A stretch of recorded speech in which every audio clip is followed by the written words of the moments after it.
Hi, Kat. Hey, Bonnie, how are you? How's Queensland? Oh, it's where do I start? Yeah, I know. It's it's crazy, but yeah, I think Queensland's doing better than most Melbourne. other states in Australia. Melbourne, well, New South Wales seems to be doing best, but yeah, Melbourne doesn't look too good right now. But yeah, we're doing quite well in terms of weather. It's raining and then it's sunny and then it's raining. Yeah, it sounds like Melbourne. Just one day it's freezing and Yeah, then the other day is, hot airs. Anyway, that's yeah, the I've been least to of our Melbourne. issues.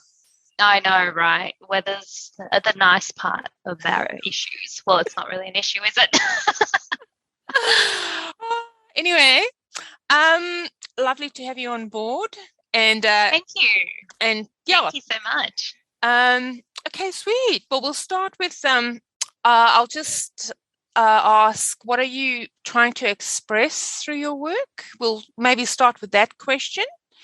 Yeah, of Um, course. Yeah, yeah. we'll go from there. So basically, my work represents my emotions. I guess when I do paint, it's all trying to get my emotions out, and it doesn't sometimes come out. Maybe I'm feeling angry, frustrated. My work doesn't show anger and frustration. It shows what I want to feel. Um, so it's kind of I don't know, it's the opposite, I guess. It's um, I pour out my frustrations by putting beauty onto what I think is beauty or happiness onto my paper so that it kind of changes what's inside me to make me feel better. Does that make sense? Oh, absolutely, absolutely. And it's also, I think the process of painting as well, helps to Definitely. shift that frequency. Um, and Absolutely. it can get quite addictive as well. Oh yes, certainly will. It does. It does get addictive. It's a beautiful feeling, and I also, in a lot of my recent works, I've been expressing like what's happening around the world, like what I see is happening around the world. I got a twin series out um, that I created. I think maybe 5 or 6 pieces that I called the twin series, and one of them was of war and peace. Maybe I'll bring it up. So this piece is called Of War and Peace, and I created it um, kind of to represent the war we're going through, not only just within ourselves, but with like what's outside us, conflicts, and at the same time wanting peace within ourselves. And so the dove represents peace, and the flower represents sadness and frustration and war. And these two being next to each other, it's kind of like a fight between them. Even though they look peaceful, it's kind of like the juxtaposition, of their strengths. I guess one being war and one being peace. Um, And I yeah, so suppose that it's, was. Sorry, go on. oh no, I suppose it's a bit like that cognitive dissonance that a lot of us are kind of living at the moment, almost like having one foot in each world, probably trying to maintain balance, but, knowing two different truths simultaneously. And Yeah, also that duality happening with people at the moment. Um, definitely. it's, Yeah, actually, I didn't see that part until you mentioned it now. The duality of what's happening in our world is probably a subconscious thing that I was seeing twos of. So that makes sense. Yeah, because there was another piece that I did. It was a lot of them were about wanting to be with your friends, wanting to be with your significant other or your best friend. I didn't get to see my best friend. I haven't seen her for a while now. She lives in New South Wales and she would often visit me. So a lot of the works that I did was like, being with your best friend, spending that time away, um, being really difficult and trying to come into terms with, when you do spend that time with your friend, really cherish it because things like this happen, like this madness. So, yeah, a lot of that came through my twin series, and just cherished moments, being with your other side, being with your best friend, I mean, I have my husband here who's my best friend, but you know, your best girlfriend, or with your high school friend, or someone that you haven't seen, or your family. I haven't seen my family for a while. So yeah, I guess expressing what's happening around us was another part of my artwork that's come out in the last 2 years. I suppose it helps, us to process what's going on, painting that kind of thing, also helping to integrate what's going on. And it's amazing how people's works have changed during these last, since 2019, as the world's, the whole perspective on things has changed, and the world itself has changed, and how that's been reflected through the art. Definitely. And some of the stuff that artists are producing. Yes, I agree. Are there many artists in your life? Oh, I try and surround myself with artists left, right, and center. I just love having like-minded people around me. So that's why I started my art collective, Monarch Art Collective. And I started that about 4 years ago, I think, from memory. It's been a while. And I started contacting artists to join this group because I used to be part of an American art collective, obviously them being in America. And there were a few other artists from around the world, but them being in America was like, you couldn't get this more like joined together in person and meet the other artists. That's why I thought there's none in Australia. I need to create an Australian art collective.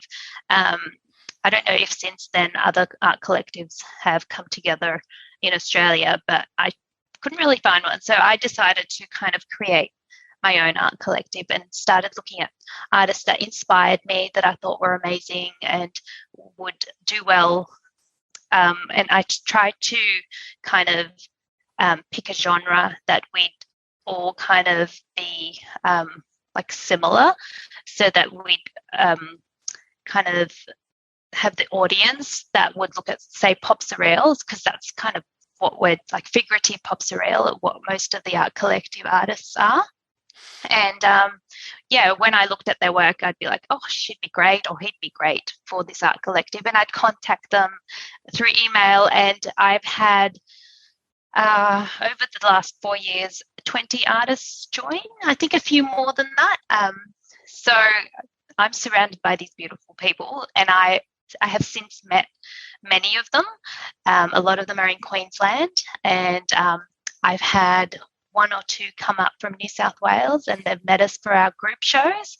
And it's been really wonderful connecting with them. It's like a little community that I've created, and I'm so proud of, because we chat all the time, and we get and give advice, and we talk about, if someone's in another state, oh, what do you think of this gallery? Did you do well? Do you know of them?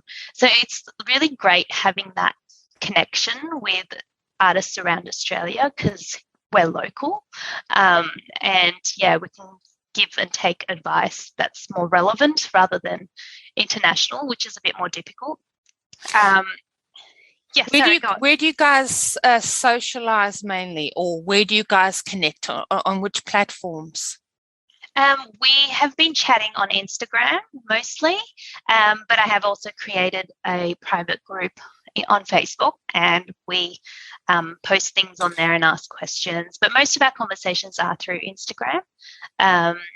It's been a great platform for us to chat through. I mean, if Instagram goes away, we'd have to start chatting through email, I suppose, or Facebook. But yeah, we will have to think of alternatives if those kind of platforms do go down or go away for some reason. I haven't really thought about that. But yeah, a lot of them, I do have their mobile numbers, so we could do a group chat that way. We have met in person in our group shows. We organise group shows at least once a year, and most of the artists try and make it in person, but obviously the last 2 years it's been pretty difficult, and a few last minute pullouts for some of the shows, which has been hard because they haven't been able to get to a framer because the framers are closed, or COVID restrictions, or they haven't been able to travel up or send their stuff up in time because of COVID restrictions. So it's been hard on us in terms of that. I think on most artists anyway, it's been like that. So that's one way I connect with other artists. And I'm assuming your exhibitions were in Queensland mostly? Yes, most of them, yes, have been in Queensland. It's easier for me to organise things in Queensland, but I have had some of the beautiful artists in New South Wales and Melbourne offer to find a gallery over there and try and organise like a group exhibition for us. But yeah, I really prefer to be there myself. I don't know if that makes me a control freak, but no, it just makes you organised. Yeah, I just like to be on top of things and make sure everything's like running smoothly. So it's been easy having the galleries here to organise. So was it mostly at the same gallery or various galleries in Queensland? It has been mostly at the one particular gallery that we've been showing at. But this year I've organised for a new gallery, so we're going to see how that goes. But I would like to I've been asking some other galleries around Queensland if we could do group shows there, but it's a bit hard to organise everyone because people have, especially with 20 artists, some of them have solo shows to prepare for, some of them have other things, so it's really hard to get all or maybe even half to participate. Everyone's at different stages in their life. So yeah, it's been a bit difficult to organise to have at least like 10 or 15 artists as part of the group show, because some of the gallery spaces are pretty big and we do need to fill them. Yeah, so. And what are your artistic influences? So you can probably see a lot of Klimt in my work. I do love his work. I love all the shimmer he uses, but I also get a lot of my influence from the Persian miniature as well as like the Indian miniature, like the Oriental kind of artworks. I but I kind of am attracted to the way their body forms are, the way they shape. Yeah, just the flow of things in their work I find so beautiful. There's one particular one, his name is Mahmoud Farshian, and his work is just gorgeous. He's still actually around, I'm pretty sure, and he's one of the most prominent artists in Iran. And I absolutely love his work. There are other artists that I do love. One is Georgy Kurasov. I don't know if you've seen his work. He's a Russian artist, and you'll see if you look at the shapes of his bodies, his figures, you'll see the influence in my work. I love the way he bends and like does weird things with their bodies. It's amazing. I did want to add to my last bit, surrounding myself with artists. My friend and I have a podcast, My Crazy Artist Life, and we've been doing that for the last year, and that's created a lot more connections with other artists because we are trying to help artists run their business from when they start as a beginner, like just sharing our experiences. So that's been an experience for me as well. I've learned, because Lisa, who's the other artist that I do the podcast with, this is her brainchild, the podcast. We chat a lot of art, and I've learned a lot from her over the last year as well. And I think when you try and, I guess, teach, not so much teach, maybe chat about art, you do more research and you learn more yourself, especially when you're doing a podcast and trying to help other artists gain information about particular ways to run an art business. And that's really helped me in the last year and helped me connect with other artists that are trying to start their business. I get a lot of questions and emails and messages saying, oh, thanks for this podcast. I learned a lot. Can you tell me about blah, blah, blah? So yeah, that's been a great experience as well. And where is your podcast kind of broadcast from, or where's it shown? We have it on Apple podcasts, just on the normal, all the podcasting platforms that there are, Apple Podcasts. What's the other one? And we'll also put a link Spotify to it below the YouTube. Perfect. Yeah, on Spotify, you can find us. I'll send you the name link. of it. The name of it. My Crazy Artist Life is the podcast. Okay, fantastic. Also, do you? This is an interesting question. Of, do you create art even when you're not inspired? Like, if there's so many reasons why people feel off or down, or they feel like they have an artist block, or 100%. What do you do?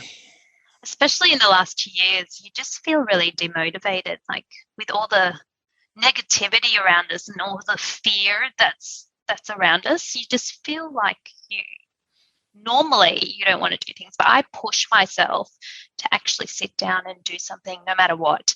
Even if it's sketching, I push myself to do it, because as Picasso said, inspiration exists, but it has to find you working, right? So if you're not doing it, then you're not going to get inspired. Or I'm always looking through, even when my kids are around, I do play with them, obviously, and keep them entertained. But, there are moments when they're colouring in or something that I'd be looking at Pinterest. I'm always obsessed with Pinterest, looking at other artists' work. That's how I've found all these amazing Russian artists. I do push myself to always be doing something artistic, even if it's with my kids. They do inspire me. Like, they come up with the most interesting ideas when they're drawing that I would have never thought about. And I'm like, oh yeah, that's pretty cool. I'm going to write that down. I might do something with that. Yeah. So always be sitting down and doing something, sketching, colouring in, even if it's like just to heal your mind, do something creative. Because it's still connecting to that part of yourself and your soul and that part of your mind, even if you're just doing a little sketch.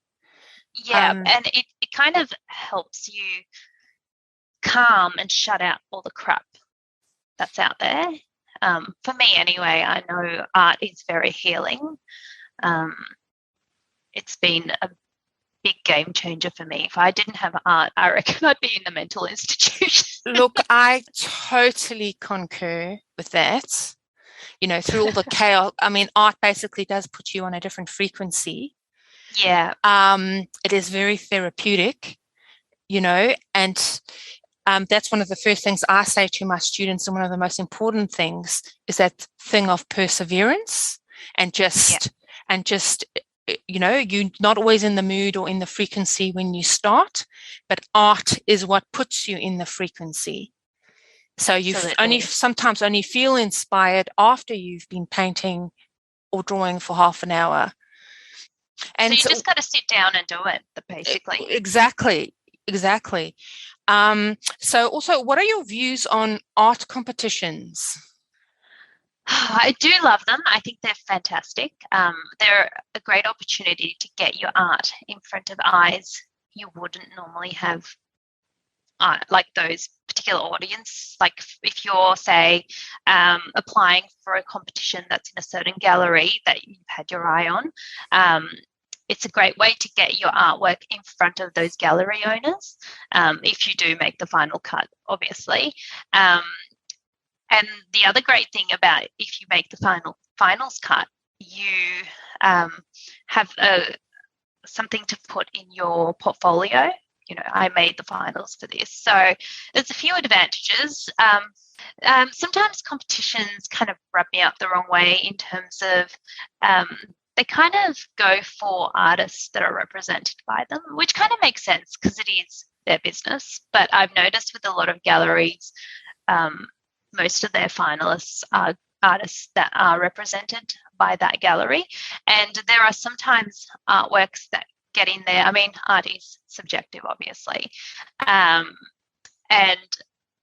when I see something like a photograph of someone's hairy back that has gotten into the finals compared to the 5 hours or 25 hours of work that I've done on my artwork, I need to breathe a bit after that revelation.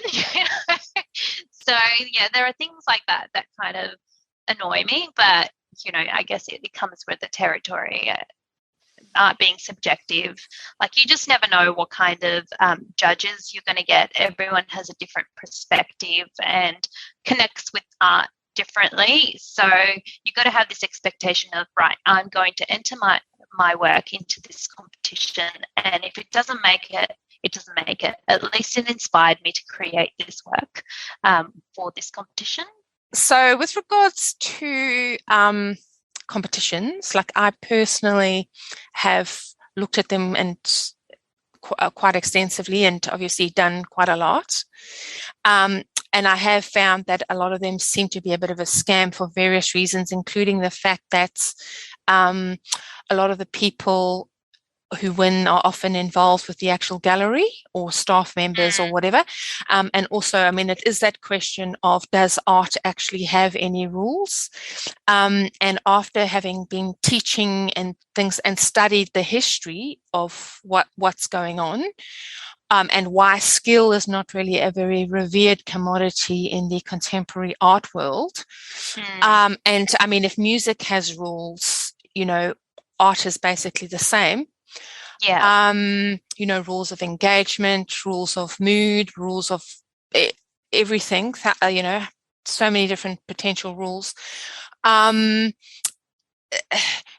the history of it, how contemporary art was made popular by the CIA, who bought up all of the art magazines in the United States. And anyway, that's another story. Yeah, I did not know that. That's really fascinating. I'll have to read up on it. Those articles are on the Visionary Arts Network website. I'll check it out about how the CIA brought in abstract art. Right. And I mean, there was a couple of reasons for that. Obviously, I won't go into right now, but it's also, we will tell you what to think. Besides the fact that it had to do with the Cold War as well. Wow, right. But anyway, yes. So I suppose next question is, do you think art can be used to heal? Oh, definitely. Yes. It's been a huge thing for me, as I mentioned before. At the beginning of 2020, when all the madness started, I actually started having panic attacks, and I'd never had anxiety before in my life. Although when I was very young, I was brought up in a war-torn country. I was born in Iran. My dad was a pilot, and we lived in the Air Force Base most of my young life. We left Iran when I was 7, and having talked to a couple of psychologists and hypnotherapists, they actually say your subconscious is actually what you experience from 0 to 7, and that's what your subconscious is filled with. And after that, like it's all just kept in there. It doesn't change. So that's why when some people go into this funny state, it's their subconscious taking over from what they've experienced from when they were 0 to 7. I found that really interesting. So I considered myself a very strong person, and I'd never really been swayed by anything. But at the beginning of 2020, when all this craziness started to happen, and fear and warning and red lights everywhere on TV that you looked at, for about 3 or 4 weeks, I'd been watching the news going, what is happening? What's going on in the world? And it kind of affected me, on top of a couple of family things that were happening. And my husband went away for a few days for work. And I was at home with the 4 kids trying to get things sorted. And my mum had some health issues, and my sister-in-law was pregnant, and I'm like, oh gosh, through all this, she's going to have a baby. What if she can't go into hospital? What if she gets sick? No one knew what COVID was at that stage. And I had a panic attack. I thought I was having a heart attack, and I'd never had these before. So luckily my neighbour came to my aid, and I went into hospital, and they said, no, you're not having a heart attack. It's just an anxiety attack, a panic attack. And I was like, right. So they gave me Valium, which I did not take. I took like a quarter. I'm like, I'm at home by myself with my kids. If I take this crap, like, who knows what it's going to do to me, because I've never taken it before. What if I get knocked out and my kids will be like, Mum, what, where are you? Like, wake up. So that kind of, I was freaked out about that. But they gave me Valium, antidepressants, and, all the pharma drugs. I'm like, okay. So I've always been against antidepressants. And the doctor said to me, this helps with anxiety. I took it for a few days, 3 days, and it messed my stomach up. I was crying every day. It was just horrific. I was like, this is worse than the panic attacks themselves, right? I waited a little bit before I started taking them because the panic attacks would not go away. Daily, I was having them, shaking. I'd wake up in the middle of the night just shaking and in sweats. It was just the weirdest thing. I'd never had these before, and I think my brain had just been triggered. And it was probably every time I'd hear an ambulance, I'd start shaking. And I think that was probably from my subconscious, from when we used to hear sirens of when enemy planes were in the Air Force, like around the Air Force Base. We had to go underground. I think that was triggering that. Having talked to psychologists, like, this is what they kind of mentioned to me, and I've gathered it myself as well, thinking back on those times. So then I started meditating, and just every time I'd feel like I'm going to have a panic attack, I'd start drawing. It wasn't easy because that state was so new to me. It was really hard to get myself out of it. It took me months and months and months and months, like possibly over a year, to get out of that state. And thankfully, I haven't had a panic attack for a few months now, thanks to art, thanks to meditation.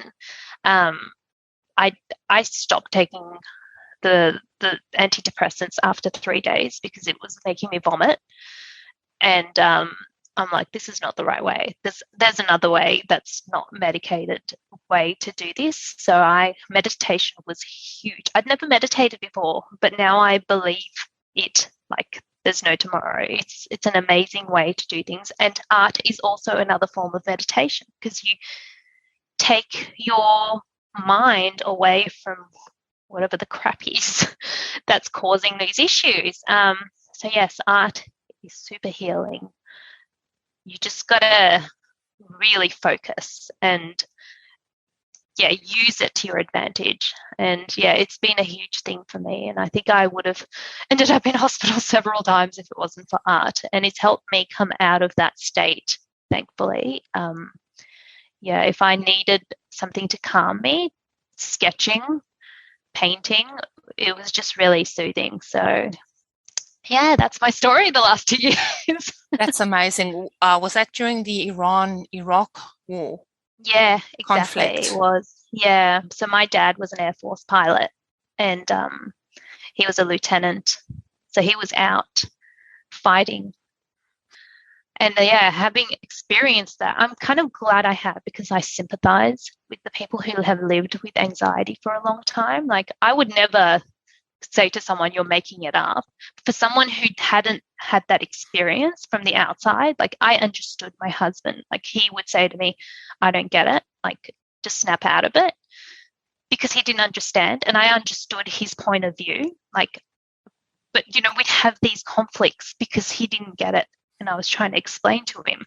And it was just a really hard time, like, understanding this anxiety, like, from someone who's never had it before. It was insane. Yeah, it was just a really crazy time. I'm just glad I'm out of that hump. Well, that's a very powerful message, even to the world, the healing power of art and how that can bring you into the present. And it can, because as far as I know, post-traumatic stress disorder, as one example, is soul loss. Your soul leaves your body in that time of shock, and that's why people keep looping back to that time as well, because that part of them is still there. But painting and drawing can also help bring you back into your own body and bring you back from these times. And also, like, I've also found a lot of my earlier paintings were quite dark, and then I'd paint my own shadow and it would just get lighter and lighter and lighter. It's like you're owning it. Yeah. You're owning your me stuff. Goosebumps. Yeah, which helps process it and lighten it, even because of course your subconscious mind works with pictures. Yeah. Not so much with words. And so true, painting those pictures on various levels, because you don't even know it. A lot of the stuff you drawing is part of your subconscious as well. And, gives you access to all of that. That's amazing. So it's been a crazy journey. And I mean, I suppose the other question is, can anyone learn to paint or draw?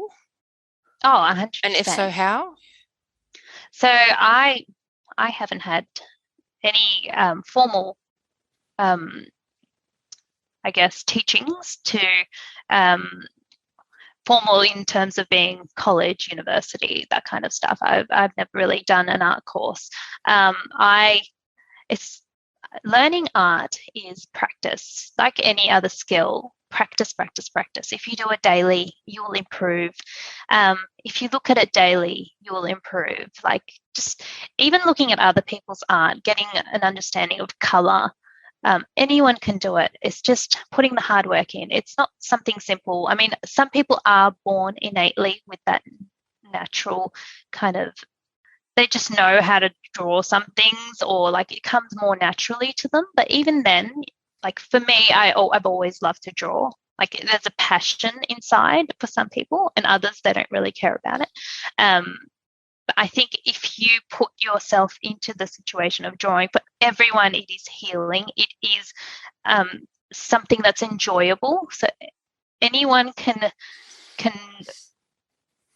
upgrade their skills constantly by practicing, like with any other skill. Yeah. So just practice every day. I've actually been doing a lot of art courses online, so very short art courses.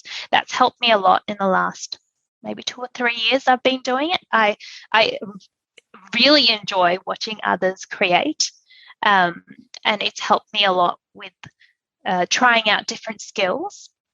I learn to do things differently. Like, I may do some things in a certain way, and then I'll watch someone else do it, and then it will be like, oh, I didn't even think about that. So doing online courses from other teachers or other artists is a really great way to improve your skills and learn new things. And that's why I'm a mixed media artist, because I watch other artists use all sorts of different media, and I get excited. And I'm like, I've got to use that. I've got to use that. I've got to try that.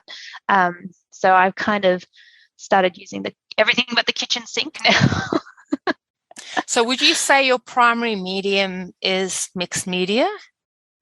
I love painting with all sorts of mediums. I use acrylics, a lot of collage, oils, not so much. I'm still a bit afraid of oils, but I do love watching other artists use like mono mediums, like just paint in oil, and I'm so inspired by it, but I can't help myself putting everything in there. It's just really fun.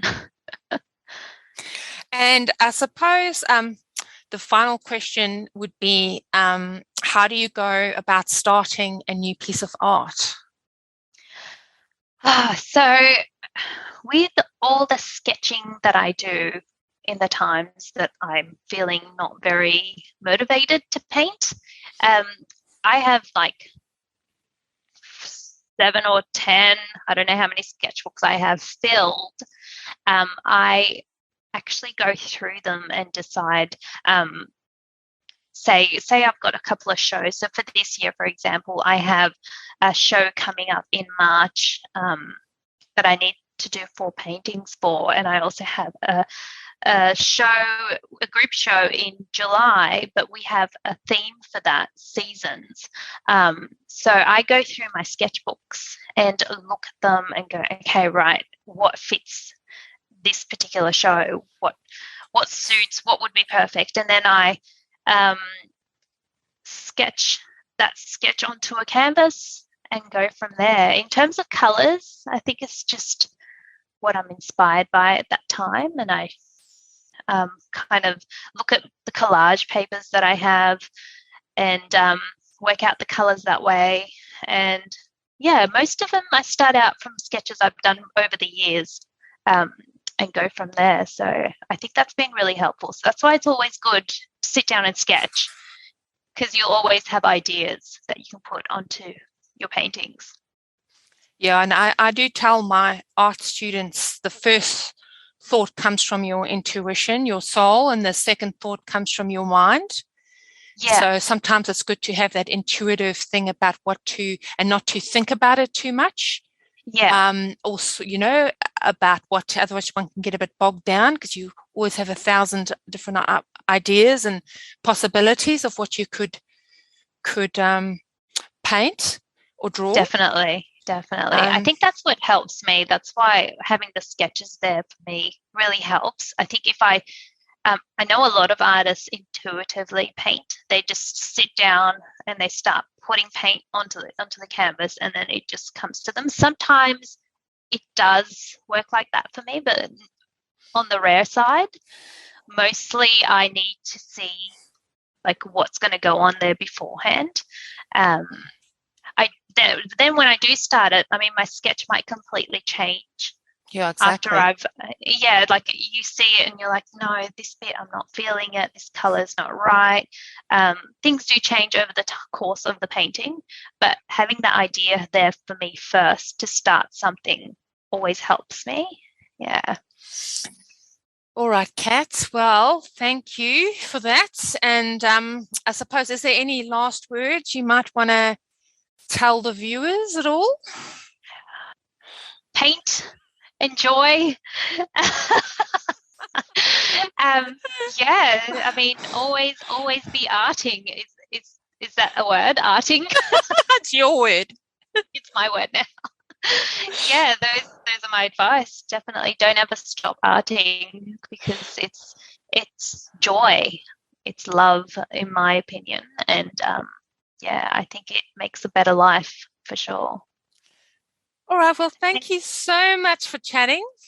Thank you so much for having me. And we look forward to seeing heaps more of your work.